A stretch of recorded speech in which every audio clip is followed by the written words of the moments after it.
guys, my name is Shay and welcome to my channel. Today I'll be reviewing Good Trouble Season 4, Episode 12, Pick a Side, Pick a Fight. Don't forget to like, comment, and subscribe. Let's get it. The episode starts off with Will in the auditorium and he's performing a magic trick. He tells the audience that he is going to saw a woman in half, and that woman is Malika. His helpers are Angelica and Lucia, and they are dressed as belly dancers. Will saws Malika in half, and then once they pull her apart, the audience starts to cheer. A little while after, they realize Malika is really sawed in half because we start to see drips of her blood on the stage. Yikes. Dennis and Ryan are out in the town having a date night. Ryan suggests that they go back to his place, and Dennis lies, making up an excuse, saying that his place is real a mess. Ryan accepts this, but then tells him that he can't keep the coterie a secret forever. Davia and Luca are in the kitchen, and Luca tells Davia that he's been having a hard time trying to get his birth certificate. He mentions that his parents had a home birth, but that they didn't document it, so according to the government, he doesn't exist. Davia suggests a DNA service that can trace your family's lineage, and Luca shuts the idea down, saying that it's really expensive. Davia mentions that she doesn't mind lending Luca the money because he paid her back for the costumes. It flashes to that night when Ivan on the street, and after he beat Luca up, Luca grabbed his wallet and then he took off. Back to reality, Luca tells Davia that it would just be a waste of time. Malika is at work and Will is giving a speech to all the employees about the crisis of 63,000 people being unhoused in California. As he's talking, he's a little bit distracted because he sees Dana go into Lucia's office, and Malika peeps it, of course. Dana tells Luca that if she wants to win, she needs to tread carefully and figure out a solution to the problem. Back to Will, he tells everyone that Thirsty Thursday is coming up and that everyone is welcome to bring their spouses and significant others. He tells a lame joke, and he's always been naturally corny from the moment we were introduced to his character. I mean, wouldn't expect anything less from him. Tracy and Malika talk about the party, and Tracy says that she will be attending, but hopes that she doesn't get drunk and humiliate herself again. Davia is tutoring Elliot, and they are going over a math problem. Elliot answers the question correctly and questions Davia if she likes the Seattle Seahawks. Davia says that even though she's supposed to, because she grew up in Wisconsin, she's a Packers fan. Elliot mentions that this really cool video of the Seahawks and pulls out his laptop to show her. Davia stops him and says that once they finish the lesson, then they can watch the video on his break. Elliot says that he always gets a break at 10 a.m. and Davia says that he hasn't been working long enough to take a break. Elliot is persistent and then snaps at Davia, saying that he is going on his break now. Well, okay then. I feel like Elliot is used to acting like this with the dad and then just getting away with it. After Mariana gets a call, the girls all realize that no one was assigned to update Glowfee's product images on the app. They all decide to put someone as the delegator-in-chief, or Dick as the nickname. They were all being a little childish when hearing the nickname at first, but I mean, I'm like that too. Whenever I hit the word nuts, it just... it's just something about it. I'm childish too. Gina mentions that she likes Dick, and all the girls stare at her like, oh, but then she clarifies saying D-I-C instead of D-I-C-K. Both Mariana and Claire are down for being the delegator, and then Western music starts playing. They decide that they all should anonymously vote for who they want, even though Rachel and Gina are reluctant to do that because they don't want to pick sides. The girls are together and they all vote, and it's literally tied between Claire and Mariana. Mariana says that they should give it some time and then vote again later. Davia comes outside for some fresh air, and Asher is talking to the pool attendant. Asher comes over to her and questions Davia about the lesson with Elliot. Davia mentions that it's been hard trying to keep Elliot off the internet, and Asher says that Elliot knows the rules, that he cannot play games or be on the internet until after 5 p.m., especially if he hasn't finished his homework. Asher gives Davia some advice, saying that even though Elliot can be willful about things, it's best to be just as stubborn as he is, otherwise Elliot thinks that he can win. Both Mariana and Claire are trying to suck up to Gina and Rachel about their vote and mentions the others' weaknesses. Mariana's whole storyline this episode consists of her battling it out with Claire for this delegate role, and usually I don't really mind her screen time with the girls, but I just felt like this plot in particular was just really boring. Like, I'm like, okay, next. The writers could have did something else. It just felt too fillery for me. Afterwards, they vote for a second time and it's tied again. Claire suggests that Evan can be the tiebreaker and then wonder if he can really be impartial. It flashes to Mariana trying to convince the revitalized girls to not go with the counter-pro idea, and then she looks over at Evan for some help and then he backs her up on it. Back to reality, Mariana says that she's fine with it because she thinks that she has it in the bag because she knows Evan will have her back. Claire is pondering, and then it flashes to Mariana coming to Evan at the launch party and then him leaving all of a sudden. Claire's seeing this from afar, and then back to reality. She's fine with it too because she thinks that she can use that tension clearly between Mariana and Evan to work out in her favor. That way she can get his vote. Lucia is on her way out, and Malika walks with her to see how she feels about including a residential space inside the Women's Center. Lucia loves the idea and thinks that the housing could be a way for the council members to approve funding. Lucia suggests that Malika bring Angelica to the party and that she doesn't want there to be any awkwardness between them. And I'm like, please. There's going to be awkwardness regardless, and tension so thick that you can cut it with a knife, so it's going to happen one way or the other. Davia is at home and she pours herself a glass of wine, and Dennis comes into the kitchen. He can immediately tell that she had a rough day because the height of her pour. They can easily tell when the other is going through something, and that's how well they truly know each other. Davia brings up Dennis having anxiety as a kid, and Dennis says that he did and that he's still an anxious adult. I can definitely relate to that. Davia mentions that the kid she's homeschooling has it too, and that with the dad's advice of pushing back, makes her worried that Elliot will push back even harder. Dennis says that what helped him was knowing the schedule and having a say. He mentions that getting into a battle of wills with a kid like Elliot, it can be a losing battle for everyone. She thanks him for the advice, and he tells her anytime. Davia tries to make conversation and questions Dennis if he's still seeing Ryan, because she hasn't seen her around the coterie yet. Dennis mentions that he's nervous to bring her because she's a real mature adult. Davia makes a comment about the coterie crew not being mature adults most of the time. Davia tells Dennis that if he's worried about Ryan judging him, it's better to know now before things get too serious. Dennis agrees with her and he wonders if he can have a pixie stick. Davia's being stingy and doesn't let him have one. And she says that with Dennis dating a mature woman, he has to eat like a real mature man. So what was that about being mature adults, Davia? You won't even let this man have a pixie stick? Yeah, okay. This scene was mad cute though. Like them fighting over the pixie sticks like children. My Demi hearts, my Demi hearts. And I also love how Emma tweeted that this scene with Josh was her favorite scene to film all summer. Like even though it's a short scene, you can just see the fun and playful energy between them, not only as characters but as actors. And I love that.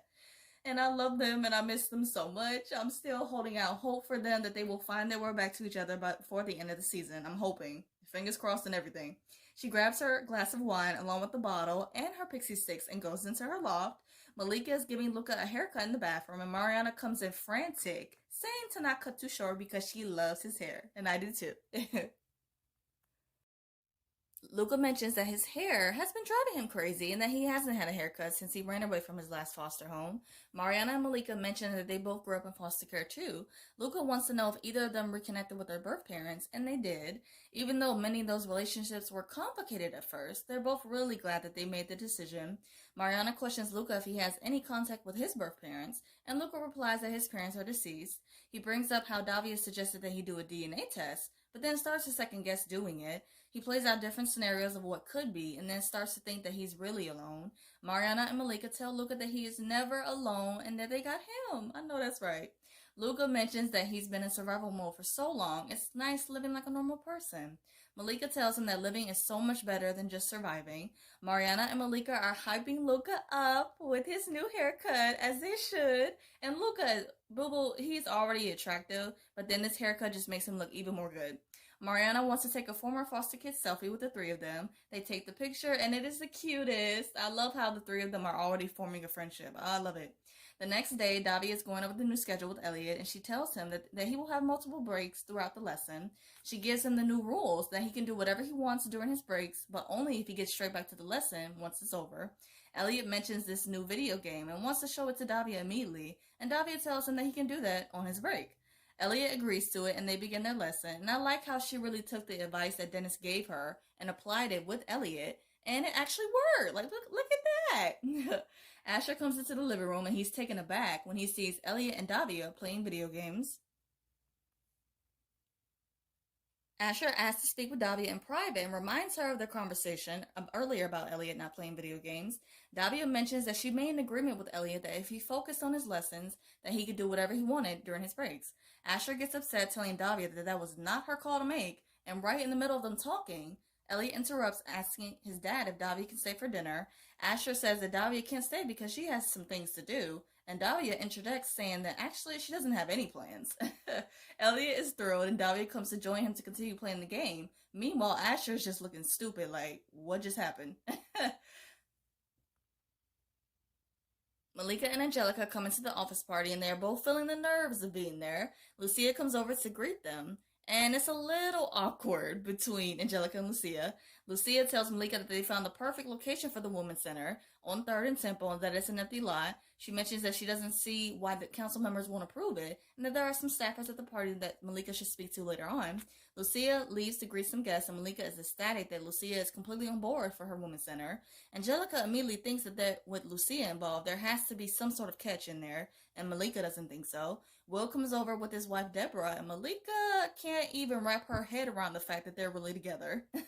You look at her, and then you look at him, and then you look back at her, and then you look at him, and it's like, okay. Deborah is like this really beautiful tall model, and Will is just Will. No shade, but Will mentions that they've been married for 15 years with 5 beautiful kids. He says that their secret is that he always gives her flowers and then does a magic trick for her. They're being all lovey-dovey and stuff, and Malika is still like, what the fuck? Asher and Elliot and Davia are having dinner, and there's awkward silence because no one is talking. Elliot decides to break the ice, and he's explaining something. I'm not sure what it was, but he's very, very intelligent. As Elliot is explaining, both Davia and Asher look so proud of him. Elliot hears his favorite song on the speaker and turns it up. Davia starts to sing, and Elliot joins in, and they're having such a good time. It was fun watching it. Asher is just watching them with the biggest smile on his face, and dare I say, Asher is catching feelings already? It looks that way.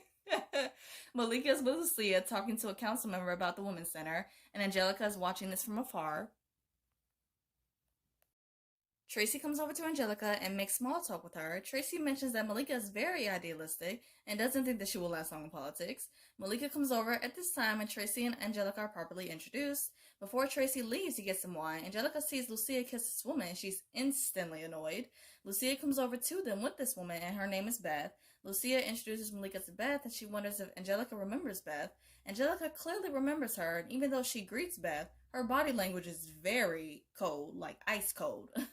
Lucia says that they will catch up later because she wants to introduce Beth to everyone else after they leave. Angelica says that she would like to leave pronto, like she is ready to go. Ready to go. Davia and Asher are washing dishes at the dinner and they are having a conversation about Elliot.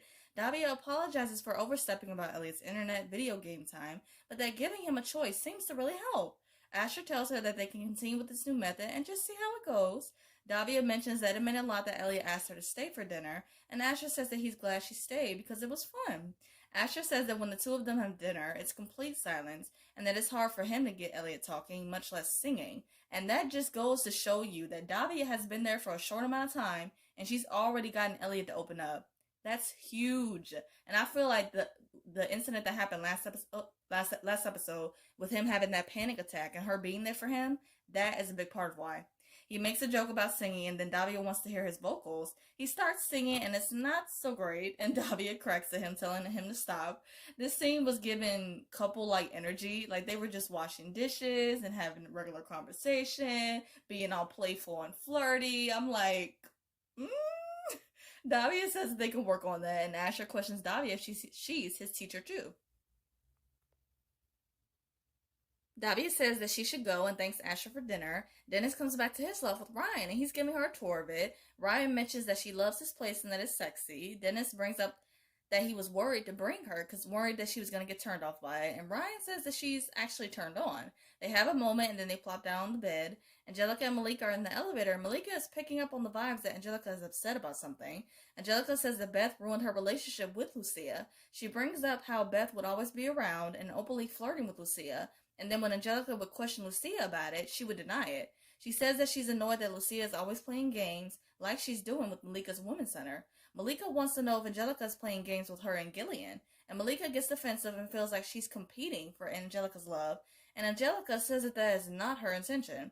Malika opens up and says that she wishes Angelica would be less hung up on Lucia and more supportive of her along with her Women's Center. She feels like Angelica is pretty much raining on her parade, and instead of celebrating her win, she is assuming that there's a catch with Lucia. That part annoyed me though, because like, Malika, girl, you've worked for Lucia for how long?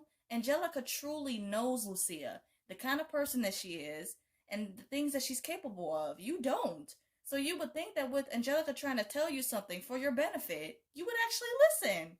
Things start to get heated between the two, and Angelica says that she's going to sleep at her own place because she needs space. Malika tells her that she has to do what feels right for her, even though Malika is putting up this hard, nonchalant exterior. The second Angelica leaves, she starts to tear up. Like, see, Malika, just stop. Malika is walking into work when she sees a group of protesters outside the district. Luca is among the crowd, and she comes over to question him about what's going on. Luca introduces Malika to his friend Nina, and the city is posting these camp notices saying that all the unhoused individuals are forced to leave. Malika wants to know the location of the encampment, and Luca tells her that it's on 3rd and Temple. It flashes back to the office party and Lucia telling Malika the location of her women's center will be on 3rd and Temple, the same location. Back to reality, Malika is pissed and she heads into work. And I'm sure she feels foolish now, not listening to Angelica in the first place, and then for realizing that Lucia has been playing her, and that was not the first time. But it's going to be interesting to see what Malika decides to do after this. Evan is with Mariana and the girls, and he realizes that he is the tiebreaker. The voting is going on, and Evan's final vote is for Claire. Mariana is trying to play it cool, but she is clearly bothered by it, that Evan didn't vote for her. Evan says that he should leave, and Mariana follows shortly after him. Mariana confronts Evan on why he didn't vote for her, and Evan says that he actually did. Mariana realizes that Gina or Rachel was the one who folded. Evan admits that Mariana doesn't like to be in control and that with Claire having this role, Mariana will have more time for other things. He mentions that her strengths of coming up with creative ideas and charming clients and pitches. Mariana questions Evan why he voted for her then, and Evan replies that he always wants her to have what she wants. She's feeling a little bit emotional after he says that and comes towards Evan. Evan backs away and mentions that he is not mad at her and that it's time for them both to really move on. Dennis comes into the kitchen and Davia questions him how did Ryan like his loft. It flashes to Davia coming to the bathroom and Ryan is in there too, but she clogged the toilet. Davia helps her out and unclogs the toilet. This is such an awkward and uncomfortable way to run into your ex's new boo, but I feel for Davia. Ryan says that she wants to make a really good first impression and mentions that she's staying at her boyfriend, so it's like, oh, boyfriend-girlfriend status, okay. Meanwhile, Davia is making faces because her back is turned to her, but she's trying to do the right thing, so I give her props. Afterwards, Ryan thanks Davia and she leaves. Back to reality, Davia says that she ran into Ryan in the bathroom, and Dennis mentions that Ryan actually liked his loft. Once again, Davia says great, but her face is saying something totally different. Davia gets up and snarkily tells Dennis to tell Ryan how to plunge a toilet, since seeing as how she's such a real mature woman. She goes into her loft and she slams the door so loud. Dennis questions her about it, and then Davia claims that there was a really, really strong draft. Luca's finished up his DNA test and he's with Davia outside. Davia and Luca are by the mailbox and Luca puts the DNA test inside. The episode ends with Davia and Luca coming into the coterie, and who is watching them go inside? Ivan. Oh my lord. It's like, oh, I hate this so much. I'm really scared, not only for Luca, but for the rest of the coterie crew. Because Evan is really crazy, and ain't no telling what he's going to do or who he's going to hurt. So, man, I'm scared. To wrap up this video, I'm going to do a quick rapid fire of the episode. Favorite scene, Davia and Dennis giving each other great advice like always. My absolute favorite part was them fighting over the pixie stick. Super cute. Favorite quote, living is so much better than just surviving, Malika. Favorite duo, instead of duo, I'm going with the trio, Malika, Mariana, and Luca. This was a really nice scene of them bonding and connecting, and I want to see more. Favorite look, I don't really have one for this episode, and that's okay. And then WTF moment, without a doubt, I've been seeing Luca and Davia go into the coterie. This is going to be really, really bad. I hope you guys enjoyed my review of Good Trouble. I hope you guys have a great day, stay safe, and see you guys next week.